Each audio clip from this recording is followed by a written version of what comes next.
Muy bien, vamos a seguir estudiando el libro de los Hechos. Hoy Dios nos permite terminar el capítulo 16. Específicamente hoy vamos a ver cómo Dios puede convertir la persecución o puede convertir el sufrimiento en triunfo o en producción. Siempre uno de mis versículos que más utilizo para dar consejería o para cuando alguien me habla de algún asunto o alguna situación que está viviendo, ya sea buena o ya sea quizá difícil o mala, siempre es Romanos capítulo 8, versículo 28, creo que es el versículo que más utilizo personalmente cuando voy a hablar o cuando voy a decir algo en relación al Señor. Ustedes saben, Romanos capítulo 8, versículo 28, dice así, porque sabemos, dice, y esta palabra a veces hay que meditar mucho en esta palabra, y sabemos, dice, pero hay personas, hay creyentes, digo, me dirijo más a la iglesia, que están 1, 2, 3, 4, 5 años, hasta 10 años en la iglesia, incluso llevando los libros sistemáticamente, versículo por versículo. A veces creo que no llegan a comprender aquello, pero Pablo dice en la carta a los romanos, y sabemos, dice, que deberíamos saber realmente todos nosotros, que a los que aman a Dios, y a veces uno les pregunta y dices, ¿amas a Dios? Y dicen, sí, yo amo a Dios, dice. Entonces todas las cosas, dices, ayudan para bien. En el texto original, obran para bien, dice. Y esto es a los que conforme a su propósito son llamados. Esto habla de los llamados verdaderos, aquellos que Dios ha llamado y ha otorgado su salvación. Qué difícil a veces es entender aquello. Me ha costado o me ha pasado vivir a veces estos tiempos y hasta entender aquello. Cuando uno es sometido a una injusticia legal, por ejemplo, y es incluso hasta puesto en la cárcel, uno a veces no entiende el por qué y en ese momento y a veces uno tiende siempre a cuestionar. Pero como dice el apóstol Pablo en la carta a los romanos, y dice, y sabemos, dice, y debería venir eso en la mente de cada uno en ese momento y decir, bueno, y sabemos que a los que aman a Dios, todas las cosas obran para bien, ya sea una situación adversa, difícil o incluso una situación de bienaventuranza, de bendición, porque entendemos que Dios a través de las escrituras va a utilizar una situación determinada, una circunstancia determinada, sea difícil, sea mala, sea dolorosa, siempre va a utilizar eso porque la Biblia así lo dice, para bien de nosotros, para bien nuestro. Eso debemos entender y a veces no entendemos en ese momento que estamos pasando. Lo vamos a entender quizá más adelante y quizás solamente lo entendamos aún en la eternidad. Entonces tenemos que entender que Dios va a utilizar las circunstancias para bien de cada uno de nosotros, así como también para la gloria de Él.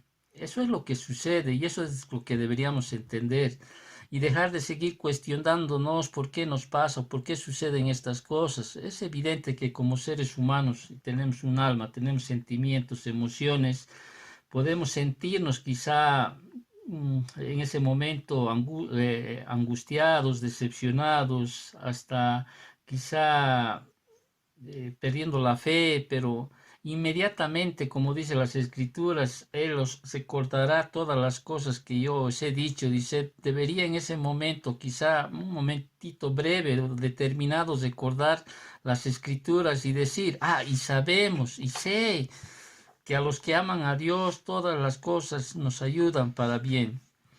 Si uno ve todo el trasfondo de la vida de los hermanos en Cristo, desde el Antiguo Testamento, en el Nuevo Testamento, uno se puede imaginar, por ejemplo, para dar solamente un ejemplo, a José, vendido por sus hermanos, ¿no? Botado ahí en una cisterna, pasando en la cárcel, siendo acusado por la mujer de Potifar, etcétera. Tú sabes todas esas cosas que pasaron.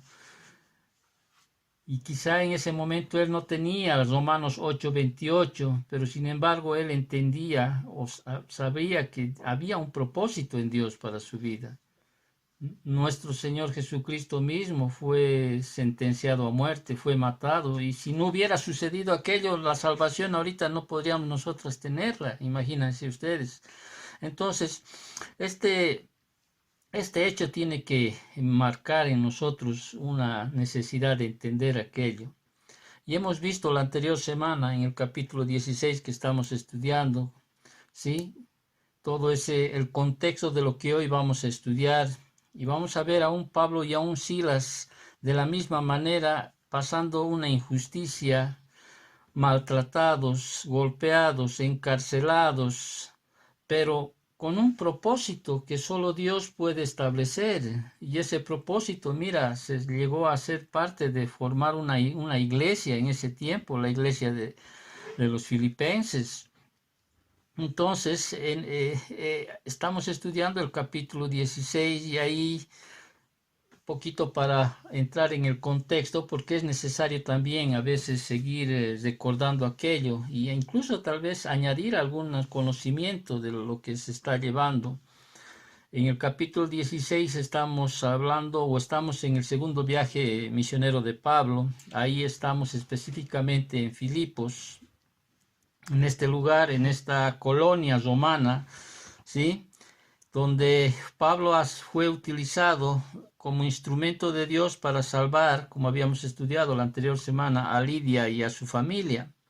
Más o menos estamos en el año 50 después de Cristo y conocemos ahí y vamos a conocer cómo es que se va a añadir una familia más a la iglesia en Filipenses, perdón, a la iglesia en Filipos, ¿no? De los filipenses, que va a ser el carcelero que más adelante vamos a hablar, cuando él realmente entregue su vida al Señor y pues forme parte de la hermandad de esta nueva iglesia y naciente iglesia. Habíamos mencionado en el capítulo 16 de esa muchacha esclava que tenía espíritu de adivinación. Habíamos mencionado un poquito el contexto histórico. ¿Por qué es necesario aquello? Porque entendemos que dentro del contexto histórico nos muestra cómo es que, por decirte, desde el año 323 a.C.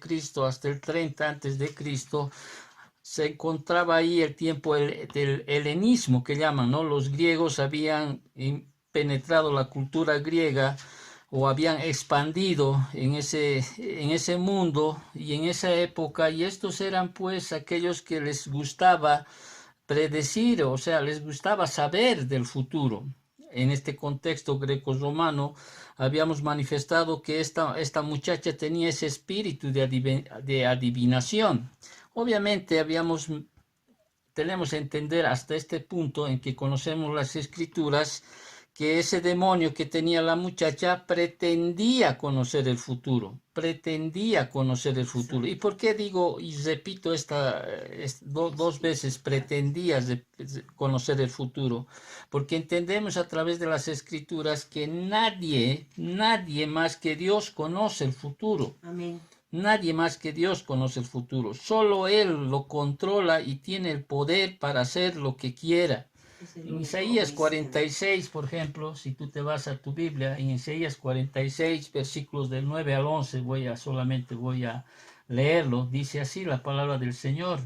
Acordaos de las cosas pasadas desde los tiempos antiguos. Todo lo que había sucedido con Israel, las profecías que se habían cumplido. Porque yo soy Dios, dice, y no hay otro Dios, y nada hay semejante a mí, que anuncio lo por venir desde el principio y desde la antigüedad lo que aún no era hecho, que digo, mi consejo permanecerá y haré todo lo que quiero, que llamo desde el oriente al ave y de la tierra lejana al varón de mi consejo. Yo hablé y lo haré venir, lo he pensado y también lo haré. Fíjate, el Señor es el único, Dios es el único que conoce el futuro. Nadie más que el Altísimo conoce el futuro. Eso tenemos que entender. Nadie más que Dios puede profetizar y puede hacer que las cosas acusan. Ahora, quizá en algún momento uno podría decir, pero hay situaciones en las cuales se han cumplido o se han dado cuando alguien ha manifestado algo sobre el futuro. En la soberanía de Dios, incluso hasta para mandar un pensamiento de, de creer en algo, Dios podría permitir algo, pero no hay en las escrituras algo que establezca que puedan decir que los demonios puedan conocer el futuro.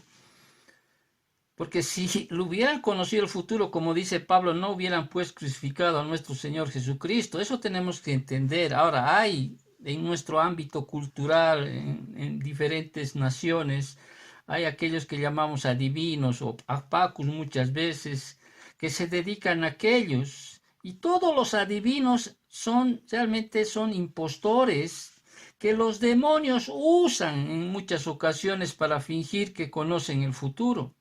Ahora uno dirá, pero la muchacha decía, sí, y manifestaba lo que habíamos estudiado la anterior semana, que como ella estaba hablando teológicamente, diciendo estos hombres son siervos del Dios Altísimo, quienes os anuncian el camino de la salvación. Y ella anunciaba, ¿no?, el camino que lleva a la salvación, y que era verdad, ¿no es cierto?, que era verdad, pero el demonio pues vio o escuchó a Pablo ya predicar sobre el asunto de la salvación ya en su primer viaje misionero. Y de hecho, los demonios pues creen, ¿sí? Creen en el Jesucristo, creen en los apóstoles, porque te acordarás cuando alguien quiso sacar un demonio de los hijos de Seba, ¿sí? Ellos mismos manifestaron, nosotros sabemos quién es Jesús, sabemos quién es Pablo. Entonces, los demonios conocen la verdad, pero no por eso sirven a Dios. Entonces, tenemos que entender que un demonio, o sea, en este caso, en este suceso que estamos viendo, ¿sí?, se pretendía que conocían la verdad. Ya Pablo ya había predicado el Evangelio anteriormente. Los demonios hacen un seguimiento también a los hijos de Dios. O sea, no es que ellos empiezan a conocer recién a alguien, ¿no? Y obviamente ahora los demonios conocen la verdad, ¿no? Y por eso Santiago es el que más establece este conocimiento. Te acordarás ahí, si tú te vas a Santiago, y voy a ir porque tengo tiempo para que podamos entender esto, en Santiago capítulo 2, por ejemplo, y esto quiero decirlo para que tú puedas entender el día de hoy y puedas reflexionar sobre la vida que estás quizá llevando. En Santiago capítulo 2, versículo 18 hasta el 20 dice así: pero alguno dirá, tú tienes fe y yo tengo obras, muéstrame tu fe sin tus obras y yo te mostraré mi fe por mis obras. Tú crees que Dios es uno, bien haces, y aquí está lo que quiero mencionarte. También los demonios creen y tiemblan. Mas ¿quieres saber, hombre vano, que la fe sin obras es muerta? Dice. Hermano, acá Santiago está, en toda la carta de Santiago, él está dando algunas características o muestra algunas características de lo que es un verdadero cristiano y de lo que, de que no es un verdadero cristiano, sin embargo, cree que es. Y Santiago está mostrando características de un verdadero creyente. Si bien la fe genuina siempre se va a manifestar en una vida transformada, eso es lo que está diciendo Santiago. ¿Tú crees que que Jesucristo es el Hijo de Dios? Sí creo, puedes decir.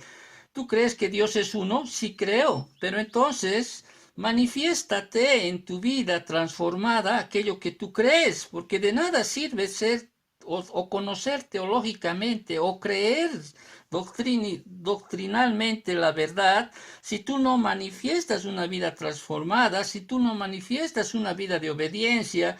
Obviamente como hombres de Dios o como hombres renacidos de Dios, tenemos obviamente todavía una lucha en nosotros, pero sin embargo tiene que mostrarse en nosotros una vida de obediencia, una vida transformada.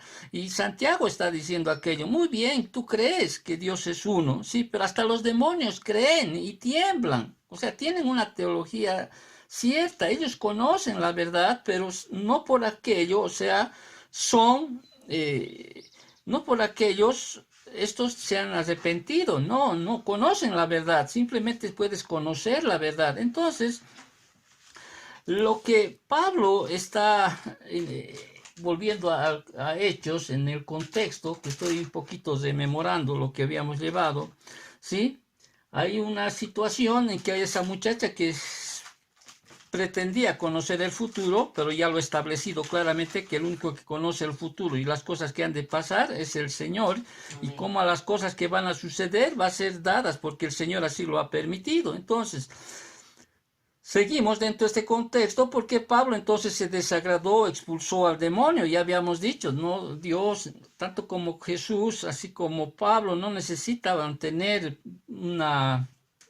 un vocero por ahí, porque de alguna manera podía desacreditar a su ministerio, porque esta muchacha estuviera promoviendo, porque la gente ahí en Filipos ya sabía quién era esta muchacha y no necesitaba que una muchacha que tenía ese espíritu de adivinación, de pitón, como ya habíamos explicado, pues estuviera ahí promoviendo el ministerio que Pablo y Silas y los misioneros están haciendo. También podría haber confundido a la audiencia gentil allí en Filipos, porque en este mundo grecorromano también el Altísimo, por ejemplo, para ellos era Zeus.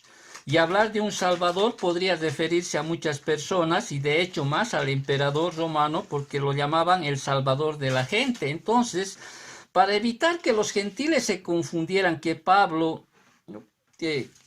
se confundieran, Pablo ¿qué hace? Expulsa a este demonio. Y podría decirse que estos hombres, para que estos no podrían decir que estos hombres sirven a Zeus y proclaman el camino del emperador. Entonces, son algunas probabilidades que se da por las cuales Pablo expulsa a estos demonios. Y también hemos establecido ya la anterior semana, sí, que un creyente, porque siempre hay esa pregunta, puede hacer liberación, o otros lo llaman, puede exorcizar un cristiano, y ya habíamos sido claros en este tema, sí, ya habíamos dicho que no, sí, en este tiempo, o sea, en este momento, sí, porque esto era dado a los apóstoles y a algunos pues cercanos a ellos. Por eso dicen, los demonios se sujetaban a Cristo, a los apóstoles, y en ese tiempo algunos cercanos a ellos. Es más, a medida que pasaba el tiempo, ya los dones de milagros y sanidades ya estaban cesando. Bueno, eso es lo que nosotros entendemos.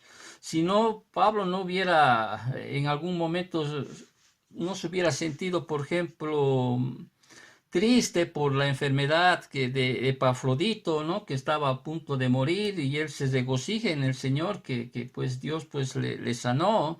O en algún momento cuando Timoteo estaba enfermo, mal del estómago, él le da y le dice, toma algo para tu estómago, toma vino en ese tiempo, porque podría haber sido, mira, que Pablo es que estaba un apóstol que manifestaba señales, ¿no? Prodigios, podía simplemente orar, o cuando Pablo estaba enfrentándose a ese aguijón, a ese mensajero de Satanás, podría haber él de alguna manera hecho una liberación para sí mismo, pero bueno, el Señor tenía un propósito, por eso le dice, bástate mi gracia. O Judas, por ejemplo, cuando habla de ahí en ese encuentro que se tiene ahí en Judas capítulo, en el único versículo, no me acuerdo del versículo más adelante, pero estoy cerca a esto, cuando dice, pero cuando el arcángel Miguel contendía con el diablo, disputando con él por el cuerpo de Moisés, no se atrevió a proferir juicio de maldición contra él, sino que dijo, el Señor te reprenda. Imagínate tú, estas personas aún tenían cuidado de hacer aquello. Entonces tenemos que entender aquello que nosotros, como manda el escritor de Santiago, o Santiago mismo en Santiago 4:7, si no me equivoco, nuestra responsabilidad en este tiempo es resistir al diablo, dice, y el diablo huirá de vosotros. Entonces, entendiendo este contexto, en ese momento, en Filipos, sí, la cultura grecorromana siempre estaba a la vanguardia de querer conocer el futuro. Ya habíamos dicho la anterior semana, ni aún los emperadores o los que iban a la batalla podían ir sin antes consultar cómo iba a pasar o en qué iba a terminar esa confrontación para poder firmar el decreto y ir a la batalla. Si es que las mujeres que ahí al templo que iban preguntaban, decían que iba a ser victoria, entonces ellos decían, firmaban el decreto y iban a la batalla. Y entendemos que en muchos casos no se dio aquello. Entonces, Romanos 8:28 tiene que ser uno de los versículos que quizá más debes tener en tu mente, en tu corazón, porque día tras día tienes que entender que toda circunstancia que pasas, siempre Dios lo va a utilizar para su gloria y va a usar para tu beneficio, aunque en ese momento tú no puedas entender aquello, ¿sí? Tenemos que entender un aspecto en este versículo de Romanos 8:28, que, que nuestro Dios soberano, ¿sí?, que es soberano sobre el universo, tiene la capacidad de producir buenos resultados a partir de malas circunstancias. Recuerda la vida de José, recuerda el asesinato del Hijo de Dios que produjo salvación. Y de hecho, como estamos estudiando el libro de los Hechos, en Hechos capítulo 4, capítulo 5, capítulo 7, capítulo 8, capítulo 12, siempre están registrando en estos capítulos, o registran en estos capítulos, la persecución que tuvo la iglesia primitiva. Sin embargo, de todas estas persecuciones que muestran en estos capítulos que los he mencionado, de todos estos, siempre ha terminado fortaleciendo a la iglesia y aumentando en número las cantidades de creyentes. Al parecer, Satanás no entendía una y otra vez de que cuando Satanás perseguía más a la iglesia, ¿sí?, la iglesia aún crecía más. O sea, y Hechos capítulo 16, del cual estamos estudiando, narra una otra ilustración de cómo Dios advierte las malas circunstancias o convierte las malas circunstancias en victoria espiritual. Entonces, aquí vemos en el capítulo 16, los versículos del 19 hasta el 40 que vamos a estudiar, vemos falsamente acusados, o sea, Pablo, Silas, salvajemente golpeados, injustamente encarcelados. Pablo y Silas vieron cómo Dios usa esas circunstancias para llevar a la salvación a toda una familia, en este caso a la familia del carcelero, que más adelante vamos a mencionarlo. Entonces, esta sección muestra las consecuencias de la milagrosa liberación de la muchacha endemoniada, ¿sí?, que va a resultar, vuelvo a repetir, en la salvación de una otra familia. Entonces, este grupo misionero, de lo cual hablamos, Lucas, Timoteo, Pablo y Silas, ¿sí?, que habíamos visto ya la anterior semana, que evangelizaron a las mujeres, tanto judías como prosélitas, nació la iglesia en Filipos, la iglesia de los filipenses. Y como Satanás fracasó al querer infiltrar a una médium endemoniada en la joven confraternidad, o sea, de la iglesia, trató de destruir la iglesia por medio de la persecución. O sea, para que tú puedas entender, Satanás siempre va a usar dos vías de ataque. Una, a través de la infiltración, o sea, va a atacar a la iglesia desde adentro, ¿sí? Siempre va a meter dentro de una iglesia a sus infiltrados. Si no resulta aquella forma de destruir la iglesia, lo siguiente que va a hacer es persecución. Eso lo vemos en el capítulo 16. Va a querer atacar a la iglesia desde afuera. Si no logra atacar a la iglesia, no logra destruir a una iglesia desde adentro, lo va a atacar desde afuera. Entonces, Hechos 16 que vamos a estudiar del versículo 19 al versículo 40, registran entonces el fracaso del ataque de Satanás por medio de persecución, cuando Dios usa esta misma persecución para extender la iglesia de los filipenses. Y aquí vamos a ver cómo es que Dios usa la persecución o el sufrimiento, ¿no? Para expandir el evangelio, para crecer la iglesia, ¿sí? En otras palabras, Dios usa la persecución para triunfo, ¿sí? Y lo va a hacer a través de algunas etapas que lo vamos a estudiar para un mejor estudio de estos versículos que sigue adelante. Vamos a entrar a una primera etapa. ¿Qué es lo que sucede, ¿no? En este maravilloso cambio de Dios de persecución a triunfo? Y aquí vamos a ver 5 etapas secuenciales que se van a desarrollar. Una de las primeras etapas secuenciales que vamos a ver, ¿sí? Que vamos a ver acá, de cómo Dios cambió la persecución, o sea, o el sufrimiento en triunfo, o sea, o en producción, es la persecución. Vámonos al versículo 19, ahora sí, ya siguiendo el estudio de donde habíamos dejado hasta el versículo 18, y vámonos a tu Biblia y puedes seguirme en tu Biblia. En el versículo 19, ¿sí? Y ahí vemos una primera etapa, ¿ya? Del capítulo 16. Aquí vemos la reacción de los amos de la muchacha endemoniada, que revela, lamentablemente, para ese tiempo, una inhumana crueldad de la institución de la esclavitud. Ella era una esclava en ese tiempo para estos amos. Y en lugar de alegrarse de estos amos, que esta muchacha sea liberada, ¿no? de esta situación, ¿qué hacen estos? Se enfurecen. ¿Por qué? Porque había salido la esperanza de su ganancia, dice, por ejemplo, el versículo 19 dice, pero viendo sus amos, o sea, lo que había pasado con la muchacha, que había salido la esperanza de su ganancia, prendieron a Pablo y Silas y los trajeron al foro ante las autoridades. Hermanos, aquí una pausa por la aplicación a lo que estamos estudiando. No todo en la vida es dinero. Lamentablemente el mundo tiene como su Dios al dinero. Y lamentablemente también muchos de la iglesia todavía no han entendido que no todo es dinero en la vida. Es la misma actitud que tuvo con el endemoniado, con la actitud de los gadarenos. ¿Se acuerdan de este endemoniado que tenía toda una multitud de demonios y que había pedido entrar a los cerdos, ¿no? Y esto que conllevó una pérdida económica para estos gadarenos, ¿no?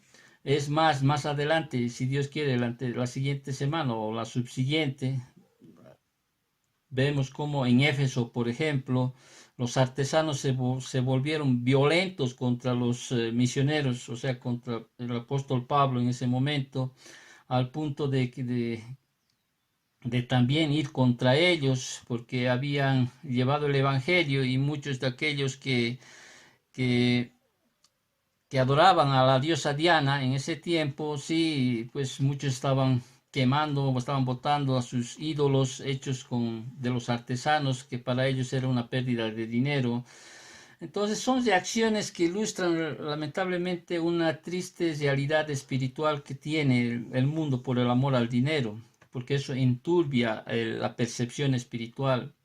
Y a veces llega a ser un dios el dinero para muchos. Por eso es que Pablo siempre está hablando en relación a aquello más adelante y les dice que la raíz de todos los males es el amor al dinero. Y como también habíamos hablado muchas veces, no es malo tener dinero. De hecho, siempre el dinero a veces te da quizás una tranquilidad, pero el amor al dinero es aquello que es malo. Y para los hijos de Dios, cuando Dios te da muchas veces un trabajo, te da tienes un ingreso, siempre tiene que enfocarse también a lo que es la obra del Señor.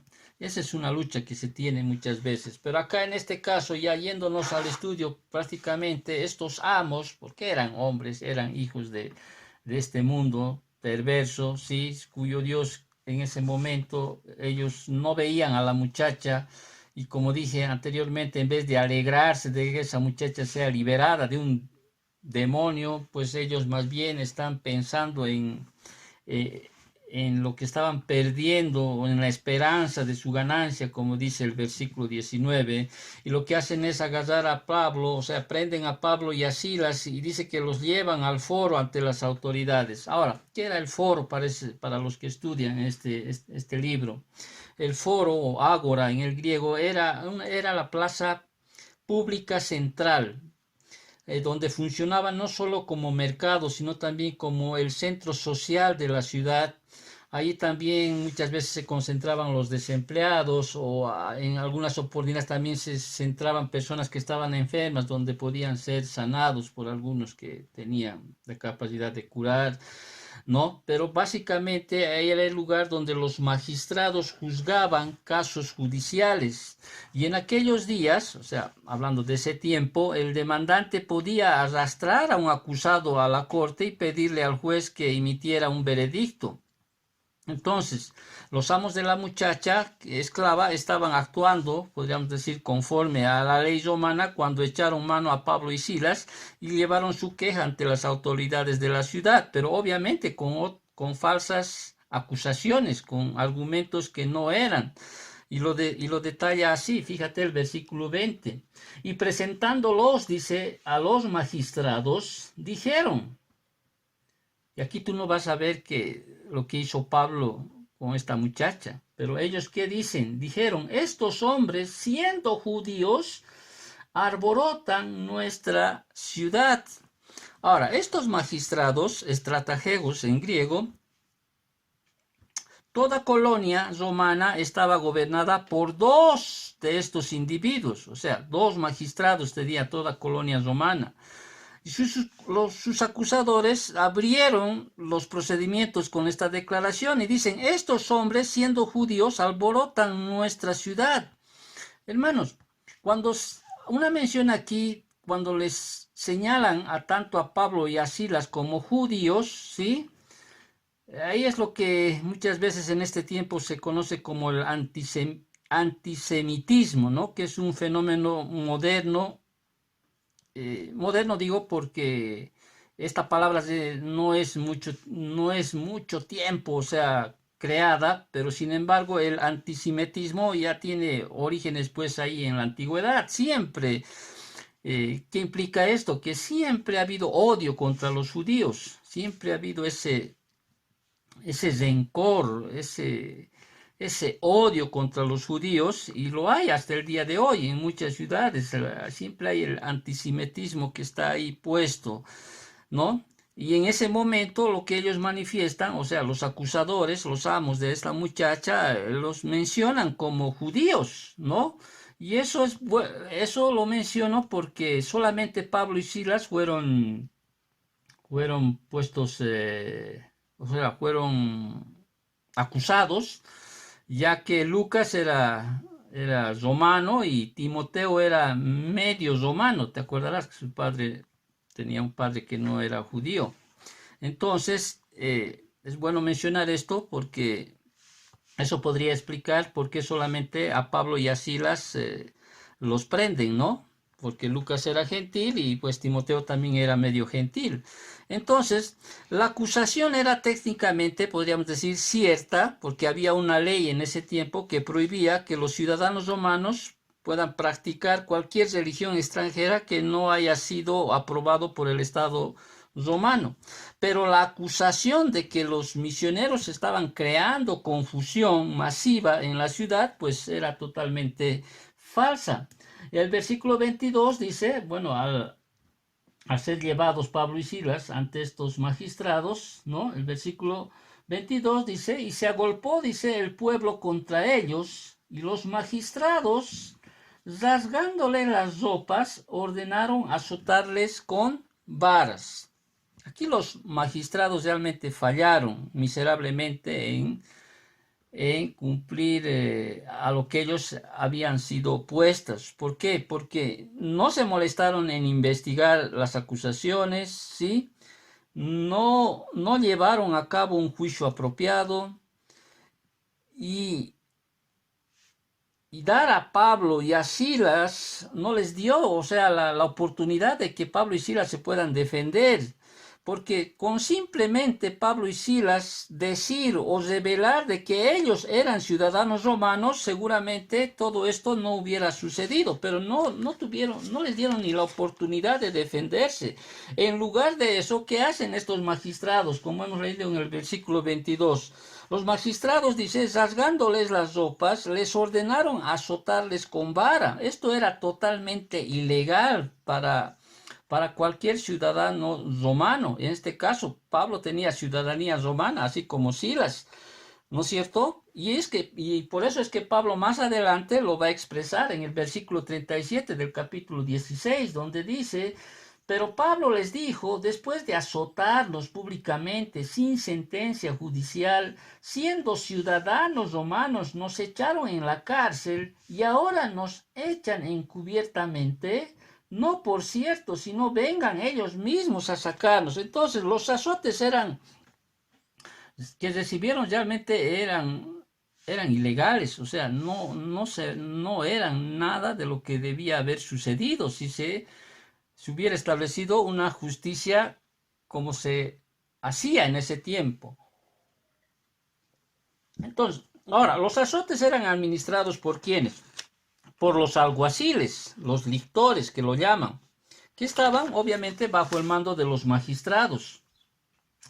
Realmente Pablo ha sido un hombre que entendía Romanos 8:28, que a los que aman a Dios, todas las cosas nos ayudan para bien. 3 veces soportó Pablo ser azotado con esa haz de varas que seguramente causaba mucho dolor, ¿sí? Y irónicamente era un símbolo de la ley de la justicia romana.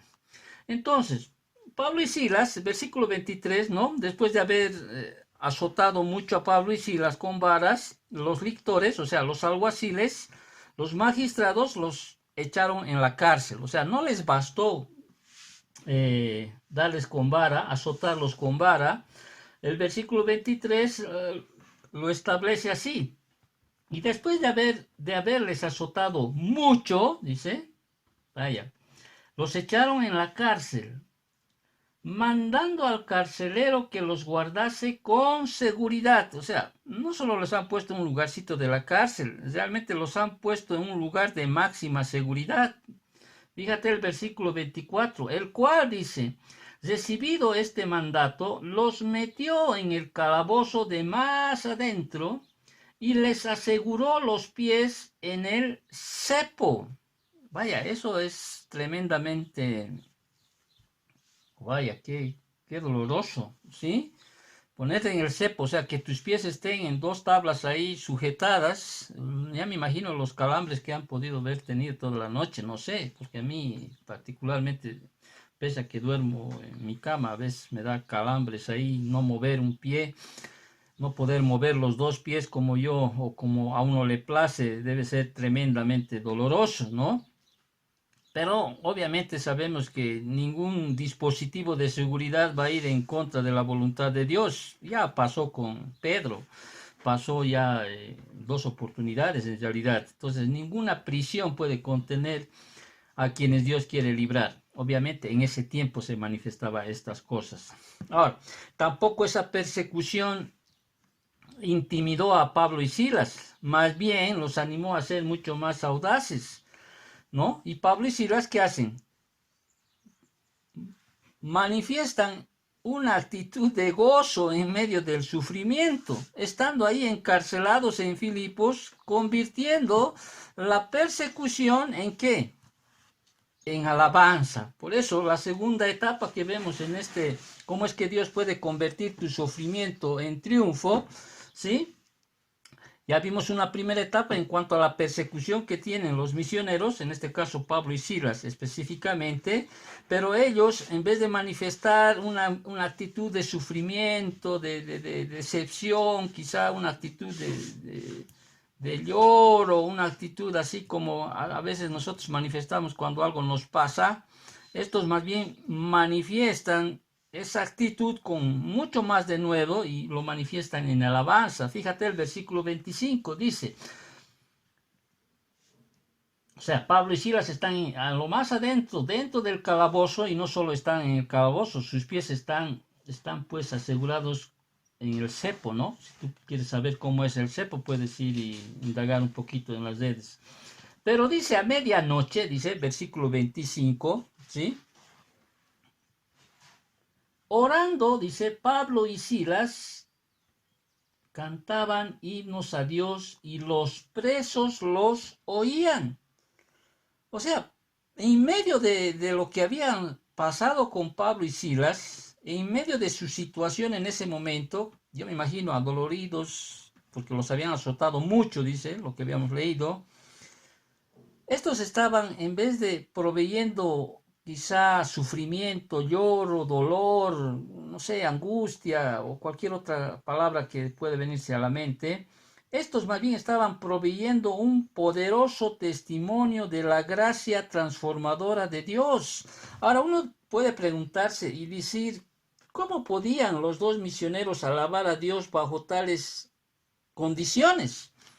¿Cómo es que puedes alabar tú bajo estas condiciones que te ha sucedido? Fueron puestos en la cárcel sin ningún algo que ellos hubieran hecho. Ellos fueron golpeados, fueron encarcelados, fueron arrastrados a estos tribunales. Pero sin embargo, vuelvo a reiterar, y uno se pregunta cómo podían estos dos misioneros alabar a Dios bajo tales circunstancias.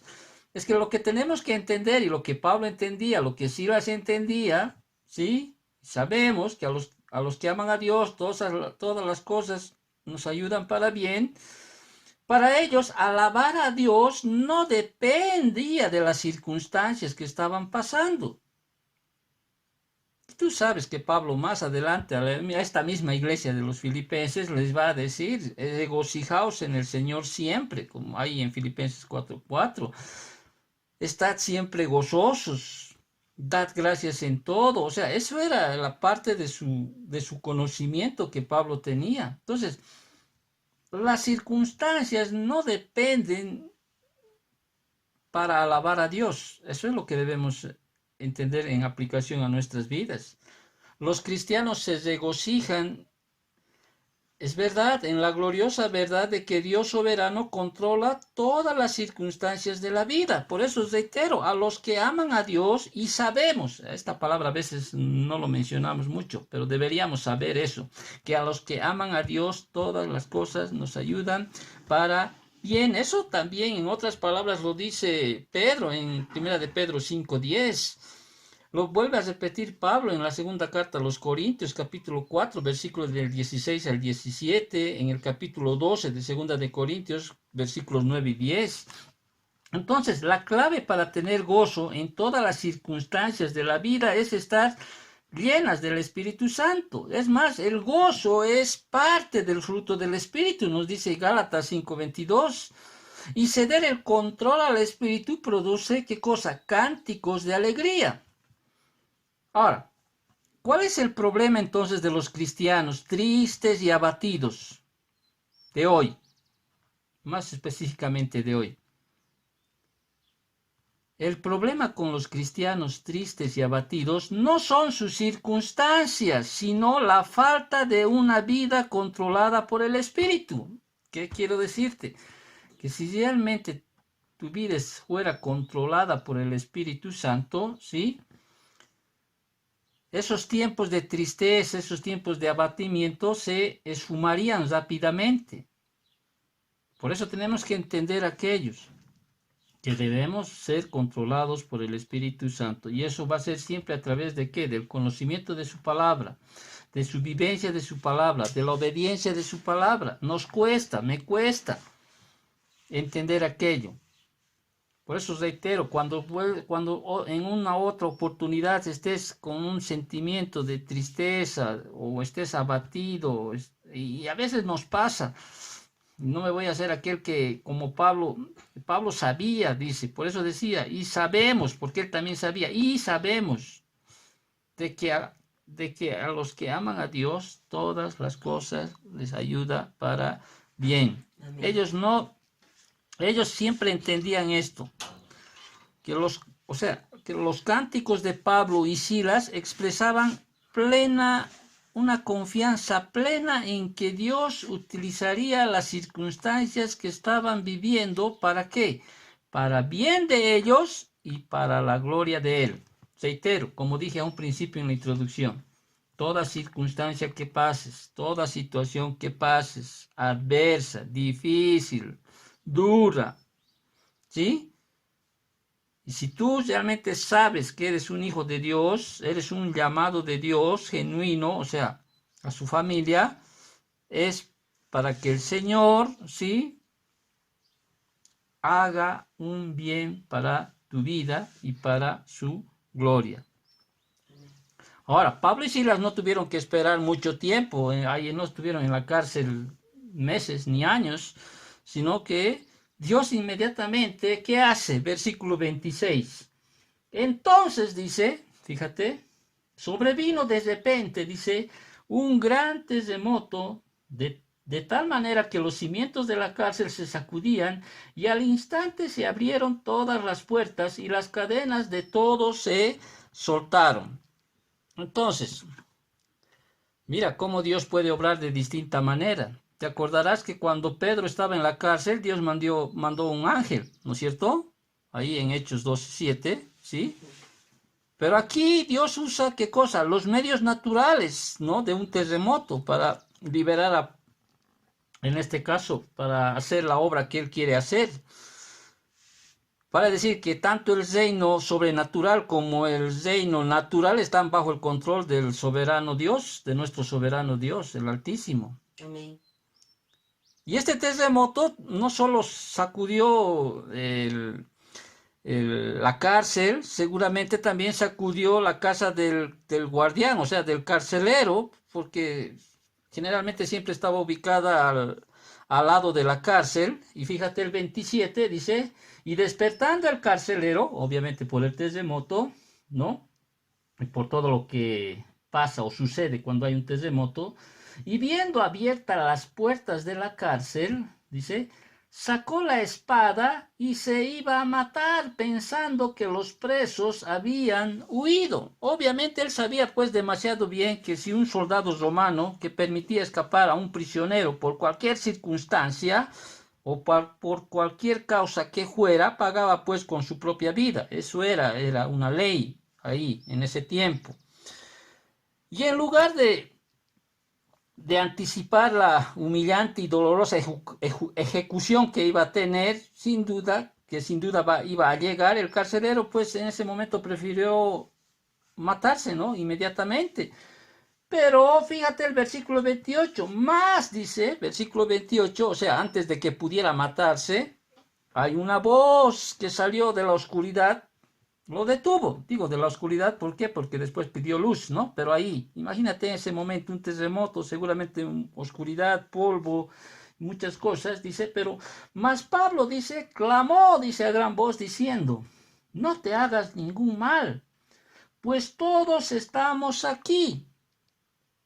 Todos estamos aquí, o sea, todos estaban, aún el resto de los prisioneros no habían huido, estaban ahí. Ahora uno dice, ¿y por qué no huyeron los prisioneros? Porque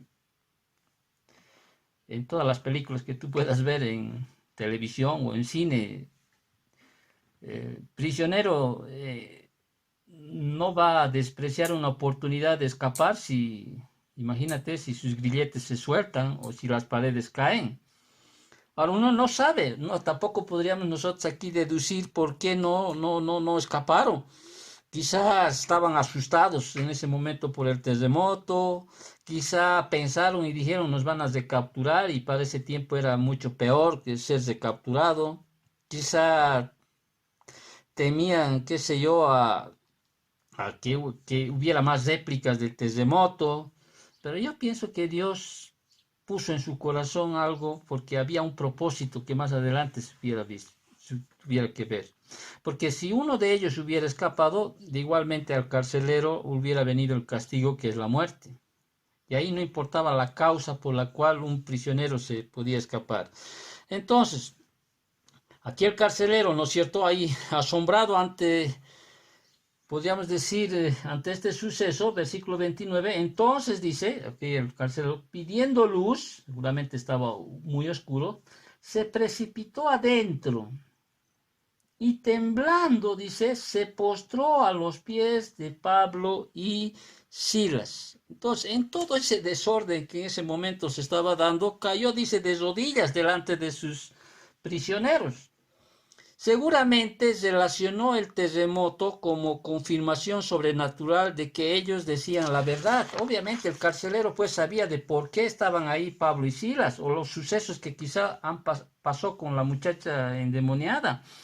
Y para él, o sea, fue una situación de entender muchas cosas. Ahora, el texto no nos dice con claridad, ¿no? Por cuál fue el motivo de esa reacción inmediatamente, pero entendemos nosotros que esa confirmación sobrenatural, porque es un hecho sobrenatural, de Pablo y Silas, además del mensaje que predicaban, porque Pablo y Silas predicaban ya anteriormente, llevó pues al carcelero a percibir que hablaban verdad divina y a buscar la salvación que ofrecían.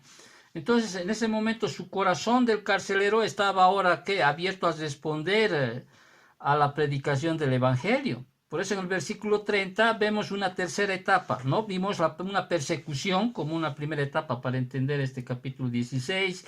Vemos que a través de la persecución, en vez de que, bueno, Satanás cree que va a destrozar aquello, o la vida de Pablo y de Silas en este caso, más bien ellos con mucho denuedo, ¿sí? Con mucho entendimiento en las escrituras, pues más bien ellos manifiestan alabanza, ¿no es cierto? Y obviamente en la alabanza, los cánticos de alabanza seguramente hablaban también de la salvación, seguramente hablaban del Dios Todopoderoso, seguramente, pero las alabanzas en ese tiempo y las oraciones que ellos hacían, pues siempre estaba en su boca el Dios creador, el Dios omnipotente, el Dios soberano, etcétera, etcétera. Entonces, sin duda, después de asegurarse primero que los demás prisioneros ya estuvieran a buen recaudo, ¿no? El carcelero saca a Pablo y a Silas al patio y ahí les dice, ¿no? Una pregunta tan que quisiéramos que todo el mundo nos haga para darnos la oportunidad de darles el evangelio. En el versículo 30 les dice, y sacándoles les dijo, señores, ¿qué debo hacer para ser salvo?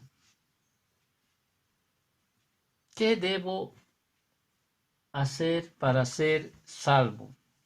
¿Por qué hacer esa pregunta a los dos prisioneros? Quizá la pregunta del carcelero expresaba el profundo anhelo de su corazón de estar a cuentas con Dios. Después de oír el testimonio de la muchacha endemoniada, indudablemente creyó que Pablo y Silas tenían las respuestas. Puede ser. O a la simple y directa pregunta del carcelero, ¿qué hacen los misioneros? Le dijeron igualmente una respuesta simple y sencilla. Cree en el Señor Jesucristo y serás salvo tú y tu casa. Ahora, una pausa aquí para no seguir. Este versículo a veces es muy mal interpretado.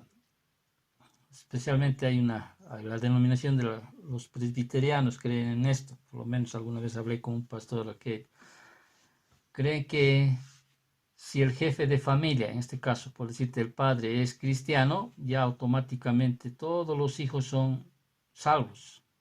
O sea, si el papá es salvo, toda la familia es salvo. Y se agarran muchas veces de este versículo.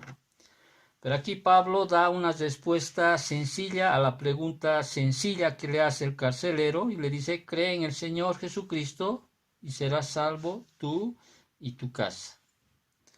Y entendemos que la verdad de la salvación es totalmente por fe en el Señor Jesucristo y está saturado en todas las escrituras. Es más, en el libro de los Hechos, el libro que estamos estudiando, esta verdad fue el núcleo de la predicación apostólica. De hecho, todos los apóstoles, todas las predicaciones siempre están sumergidas en esta verdad. La verdad que la salvación es totalmente por fe en el Señor Jesucristo. Lo dice Hechos 4:12, Hechos 2:38 al 39, Hechos 5:14, Hechos 8:12, Hechos 10:43, Hechos 11:17, 11:21, 13:12, 13:38, 39, versículo 48, Hechos 14:1, Hechos 15:11, Hechos 17:12, Hechos 18:8. ¿Por qué lo he mencionado tantos versículos? Porque quiero establecer enfáticamente y claramente que esta verdad de que la salvación es totalmente por fe en el Señor Jesucristo es el núcleo de la predicación apostólica, y estos versículos están sumergidos aquí en el libro de los Hechos. Obviamente también es el tema constante de las epístolas, donde siempre se está hablando sobre aquello, sobre esta verdad. Por ejemplo, Romanos 5:1, que dice: justificaos pues por la fe, tenemos paz para con Dios por medio de nuestro Señor Jesucristo. Ahora, quizá la pregunta aquí que puedan hacer o para lanzar para ustedes es la siguiente: ¿qué significa creer en el Señor Jesucristo? Porque habíamos leído, ¿no? En Santiago, hasta los demonios creen y tiemblan. ¿Qué significa creer en el Señor Jesucristo? Porque quizá te van a preguntar, profesora o cualquier cosa, ¿qué debo hacer para ser salvo? Y tú le vas a decir lo que dice aquí el apóstol Pablo al carcelero: cree en el Señor Jesucristo y serás salvo. Creer en el Señor Jesucristo significa, acuérdate esto, primero, creer que Él es quien afirmó ser.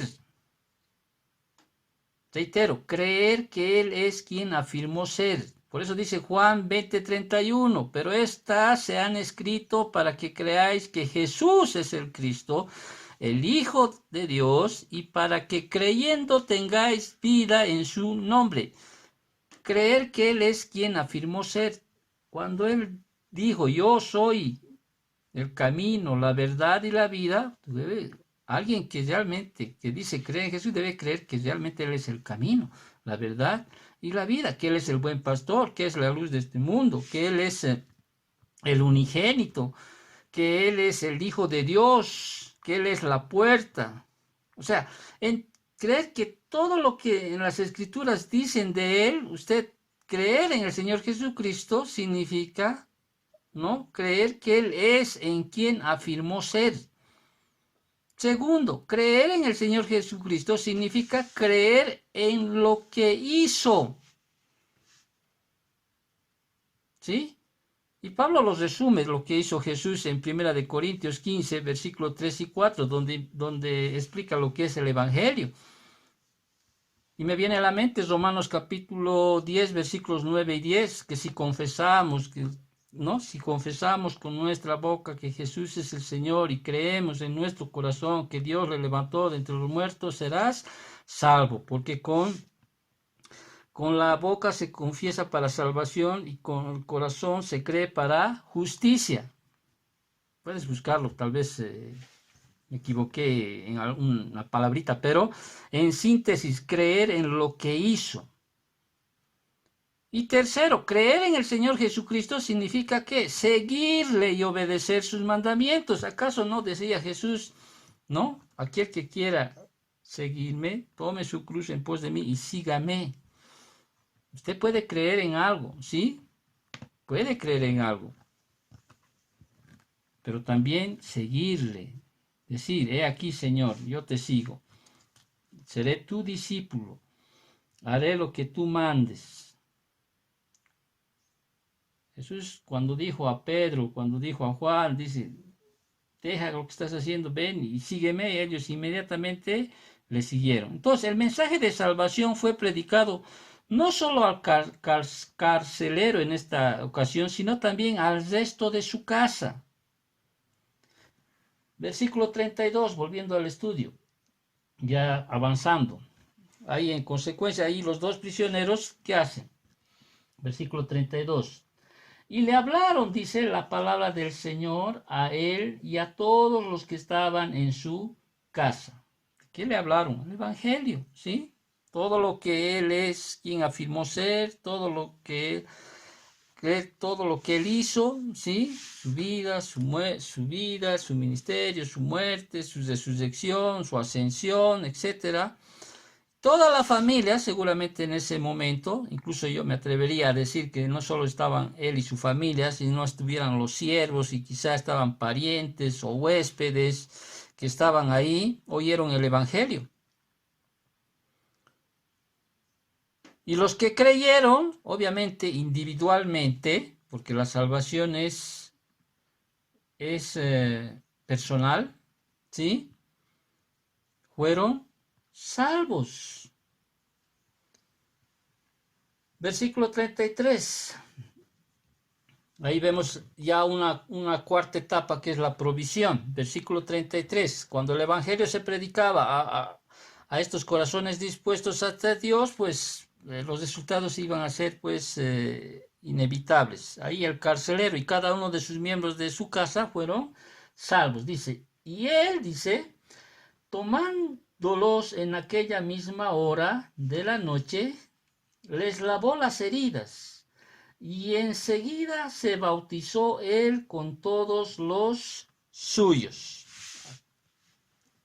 Mira lo que hizo el carcelero, el que primero los metió, el que era su cuidador. Ahora, ¿cómo sabemos que su salvación del carcelero fue genuina? ¿Sí? A través de las consideraciones que vamos a mencionar. Las consideraciones siguientes. Primero, expresó un verdadero amor por Pablo y Silas cuando dice, tomándolos en aquella misma hora de la noche, les lavó las heridas. Juan 13:35 dice, en esto conocerán todos que sois mis discípulos, si tuviereis amor los unos con los otros. ¿Se han dado cuenta del cambio del carcelero? No sé, estarán a la otra línea, me estarán atendiendo. ¿Sí? Expresó un verdadero amor por Pablo y Silas cuando estos, dice, tomándoles en aquella misma hora de la noche, les lavó las heridas. Y también podemos entender que hubo una salvación genuina porque enseguida también dice, se bautizó él con todos los suyos. Y entendemos, y reiteradamente lo hemos dicho, que mediante esta acción, que es el bautismo, se identifica uno públicamente ¿con quién? Con Jesucristo. Y fíjate que en ese momento, o sea, era un tiempo donde había sucedido un terremoto. Quizá era tarde o noche, pero no, las condiciones en ese momento no eran como las que esperamos hoy en día. ¿Quién diría que hoy, en este momento hay un terremoto y llegue la oscuridad, llegue la noche y digamos, pues, me voy a bautizar? No, seguramente dirían, no, está haciendo frío, está lloviendo mucho, esperaremos, sí, Dios ya lo está tomando como si te estuvieras bautizando, en tu corazón ya te estás bautizando, no, cualquier cosa a veces uno dice. Pero hermanos, es evidente que el carcelero y con todos aquellos suyos de su familia realmente fueron salvos porque inmediatamente obedecieron al mandamiento que Pablo seguramente les dijo, porque te acordarás, Felipe lo dijo al etíope, Pablo, Pedro, siempre hablaban, ¿sí? ¿Qué haremos? ¿No? Bautícense en nombre del Padre, del Hijo y del Espíritu Santo, o bautícense en nombre del Señor Jesucristo. O sea, inmediatamente ellos obedecieron. Ahora, ya vuelvo a repetir, si bien el bautismo no es aquello que te da la salvación, pero es una muestra de que realmente has entendido, ¿sí? La vida en Cristo, lo que hizo Cristo para que nosotros podamos tener salvación y en obediencia y identificándonos en que somos sus seguidores, o sea, que hemos pasado de muerte a vida, pues el carcelero y los suyos, o sea, su familia y los que creyeron en el Señor, pues fueron salvos. Pero también muestra una otra característica aquí el carcelero para ver realmente que hubo un cambio de corazón en su vida. Así como Lidia había hecho antes, ¿te acuerdas? En el versículo 15 de este mismo capítulo, cuando llevó a Pablo y a Silas, ¿no? O sea, fue hospitalaria. De la misma manera el carcelero dice que el carcelero ahí mostró esa hospitalidad. Fíjate, estaba en el versículo, se me fue. 35 horas. Cuando fue de día, dice los magistrados, no, y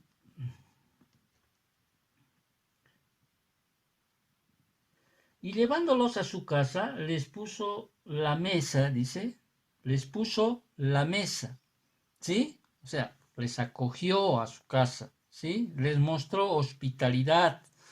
Y reitero, así como, por ejemplo, Santiago capítulo 2, versículos del 14 al 17 muestra la importancia de la hospitalidad en relación con la fe. Un creyente tiene que ser siempre hospitalario, pero obviamente en este tiempo tenemos que tener mucho discernimiento. Ya hablé alguna vez sobre esta situación.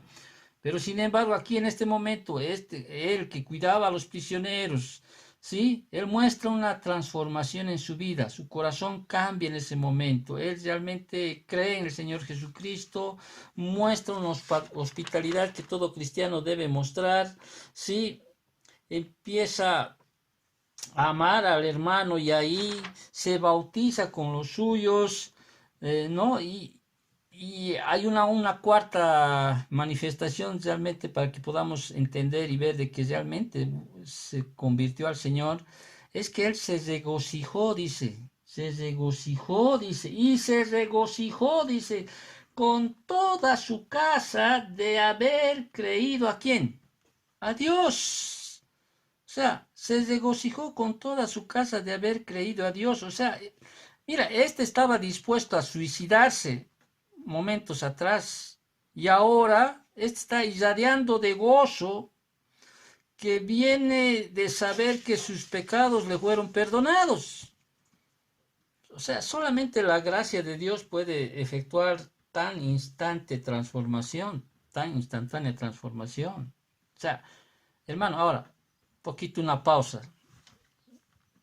¿Realmente te sientes gozoso por ser salvo? Pareciera que a veces no mostramos, ¿no? Esta característica de ser verdaderamente redimido por Dios. Y el gozo a veces siempre está en función a las circunstancias que estamos viviendo. Recuerda, estos dos hermanos en la fe, Pablo y Silas, en este momento habían pasado situaciones tan adversas, tan difíciles en ese momento, que las circunstancias no le quitaron el alabar a Dios, el orar a Dios, el cantar cánticos a Dios. Tanto tenemos que aprender. ¿Cuántas veces debemos leer este tipo de sucesos que han sucedido para entender aquello? Con solo hecho de regocijarnos a Dios o de tener la salvación deberíamos estar contentos. Y eso me muestra algo que me pasó esta semana, un poquito. A mi esposa teníamos que atender una situación difícil y me dice, ¿qué hago? Le dije, ¿y si lo vendo esto? Y ella me dice, con que tengamos a Dios, lo demás ya no da. Al final tenemos a Dios. Y verdad, a veces tenemos que entender que o meditar o pensar en ese momento y a veces esperamos más cosas quizá materiales, palpables, no sé. ¿Cuánto tenemos que aprender de estas historias, de estos estudios que hacemos? Este carcelero que estaba a punto de suicidarse, quitarse la vida, conoce a Dios, le dice cómo tiene que ser salvo, cree en el Señor Jesucristo, se regocija. Obviamente, no estoy diciendo que todo el tiempo debemos estar gozosos, Pero Pablo insistía eso en la iglesia, esta misma iglesia de los filipenses que crece aquí. Imagínate Lidia, algunas mujeres que creyeron, el carcelero, seguramente hasta, puedo entender hasta que esa muchacha se añadió, no sé, no me muestran las escrituras. Se conoció el evangelio, liberada de ese demonio, y más adelante siempre les está exhortando, ¿sí? Estén siempre con gozo, estén siempre gozosos. Puede venir un momento en el cual estemos tristes, pero recuerda las escrituras, y en ese momento tiene que cambiar esa percepción. Y para terminar, versículos 35 al 40, aquí realmente Pablo, un fiel pastor, preocupado por su rebaño. Pablo estaba consciente de que debía tomar medidas para proteger la iglesia recién nacida ahí en Filipos contra el acoso oficial del gobierno. ¿Qué hace Pablo? Para que podamos entender lo que vamos a continuación explicar. Versículo 35. Aquí se presenta una oportunidad.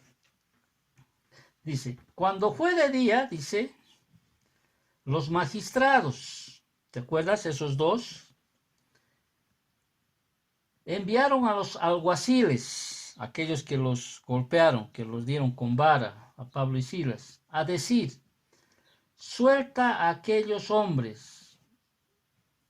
Y el carcelero hizo saber estas palabras a Pablo. Los magistrados han mandado a decir que se os suelte, así que ahora salid y marchaos en paz.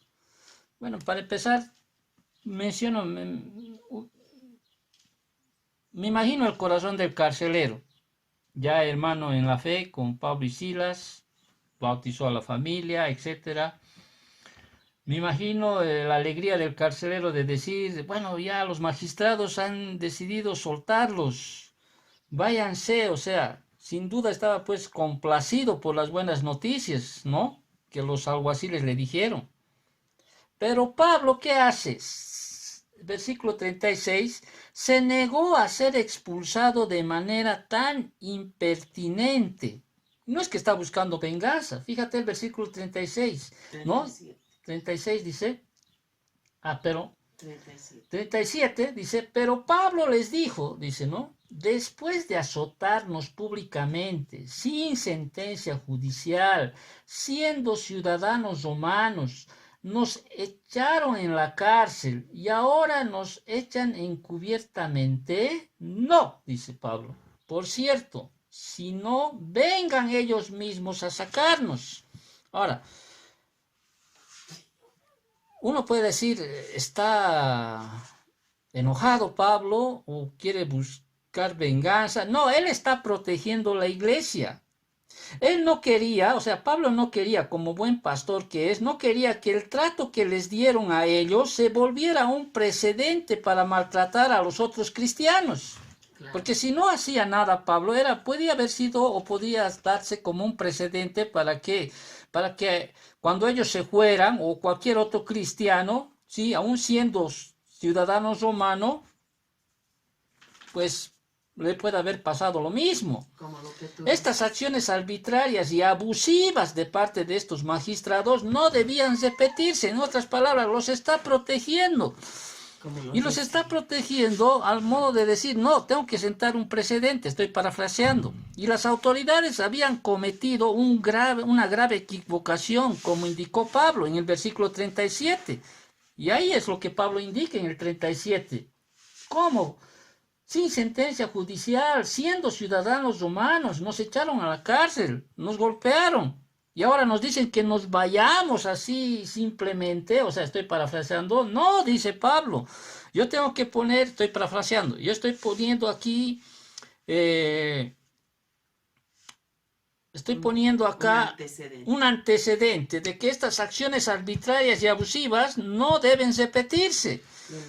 Ahora, lo que Pablo está sacando a relucir en ese momento es que infligir, no sé si está bien la palabra, infligir castigo corporal a un ciudadano, o sea, romano, era una grave violación de la ley romana.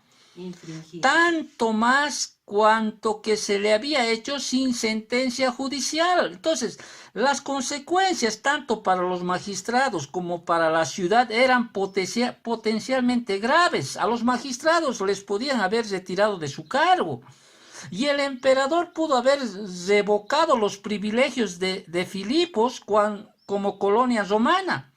O sea, Pablo no permitió que los magistrados realmente agravaran su injusticia echando al apóstol y a Silas.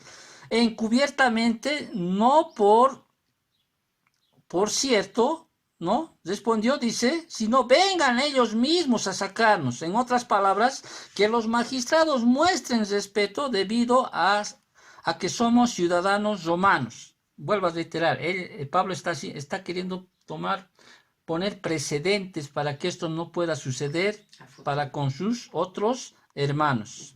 El versículo 38, ahí vemos, ¿no? Cuando los alguaciles hicieron saber las palabras de Pablo a los magistrados, estos tuvieron miedo al oír que los dos misioneros eran romanos. Leo el texto, ¿no? Versículo 38. Y los alguaciles, dice, hicieron saber estas palabras a los magistrados, ¿no? ¿Qué palabras? Lo que Pablo les dijo, ¿no? Que vengan ellos. Los cuales tuvieron miedo, ¿a qué? Al oír que eran romanos. Reitero aquí, ellos habían cometido algo grave, ¿sí? En su justicia que ellos tomaron. Una equivocación terrible. Podían ser destituidos. La misma ciudad podía ser castigada, quitándoles o revocándoles los privilegios que tenían esa colonia romana. Los emperadores eran tajantes en cuanto a aquellas cosas. En otras palabras, los magistrados debían mostrar respeto, ¿sí?, a los ciudadanos romanos. Eso era lo que Pablo estaba estableciendo. Y cuando los alguaciles hicieron saber las palabras de Pablo a los magistrados, estos tuvieron miedo, dice. O sea, tuvieron miedo estos magistrados, ¿sí? Al oír que Pablo y Silas eran ciudadanos, o tenían ciudadanía romana, o eran romanos. Entonces, versículo 39, tratando de calmar la situación y aplacar a Pablo y Silas, a los magistrados, pues, ¿qué hacen? Fueron personalmente a la cárcel, ¿no? A sacarlos, dice. Y viniendo, dice, ¿qué hacen los magistrados? Les rogaron, dice. Y sacándolos, les pidieron que salieran de la ciudad.